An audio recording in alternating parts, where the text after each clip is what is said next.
The Get Fit, Get Fine program rolls into week 3, and our 3 fitness makeover candidates take their game to the next level. J Mac says goodbye to a good friend. I haven't seen him. I don't even know who he is these days.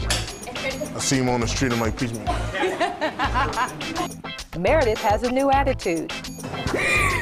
I don't know, I can't wait for that till I totally get on. But as far as my body, I feel so much better. And Rick does 2 push-ups that change his life. And say, I've had enough. I mean, that's a big thing for me. Plus, have you had your veggie today? Check out what nutritionist Pam Mockamel is serving at today's training table. A study that came out recently showed that with 4 to 5 servings of cruciferous vegetables per week, you could reduce prostate and uterine cancers 40%. That's a big reduction. And if you're looking to add a little spice to your workout life, fitness expert Grace Lazenby shares a few hot ideas in Ask Grace.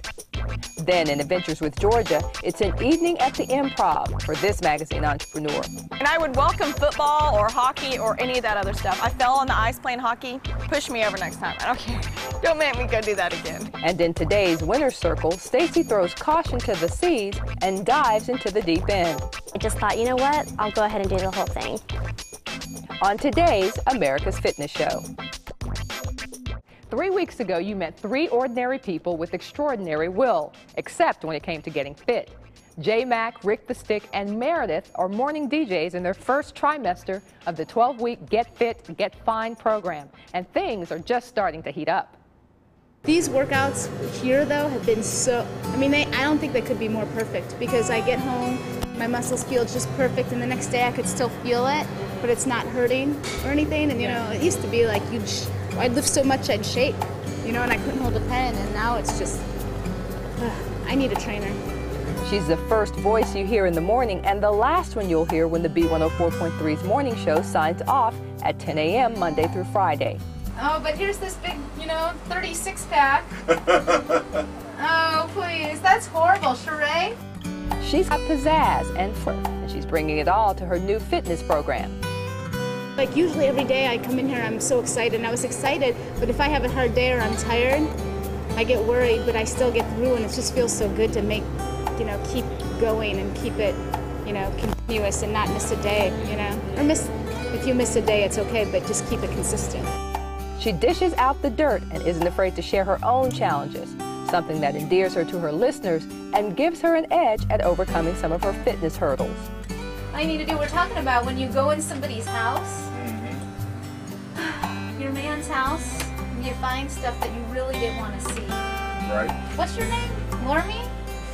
What did you find in your man's house?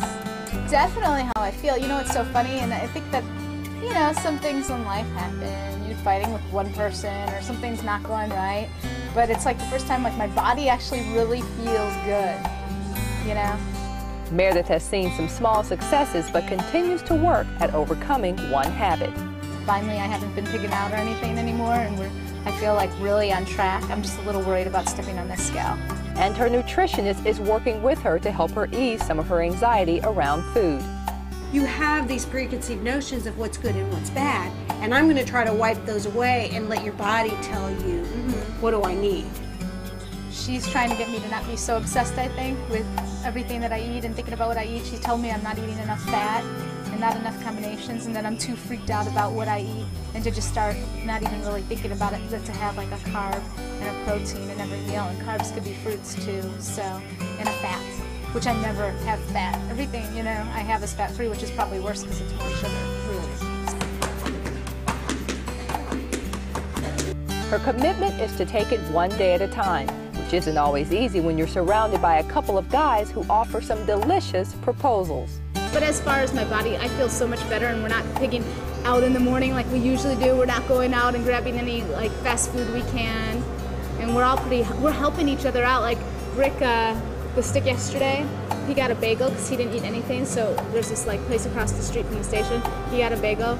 He's like, I'm not offering you anything, Mija. And usually he tries to, like when we get breakfast tacos, he tries to eat it, eat it, eat it. So now we're like all helping each other out. But fear not, Meredith is sticking with her goals. It's more motivating when you have somebody that you know that you got an appointment and you got to be there, and you know they're really going to help you out. Like I usually push my working out till right before I go to bed, which has been a bad thing, but I've been really trying to make sure that I work out earlier. Like yesterday I worked out at 3, which usually if I didn't have an appointment, I wouldn't work out till 8. And I don't know why I do that, but I do. And I think that it might be something to the head. Tony said that it would take 4 to 6 weeks before I really notice anything, you know, and there's clothes that I won't even touch usually. I'm like, no, not now. But like at least I've been trying them on and they fit up pretty well. And like even going to the mall yesterday, and I'm in that mode the past few months. I don't want to try anything on. I don't want to buy anything new because I feel like, you know what, this is the most plumpity I've felt in a while. And right now, I mean, I feel pretty good.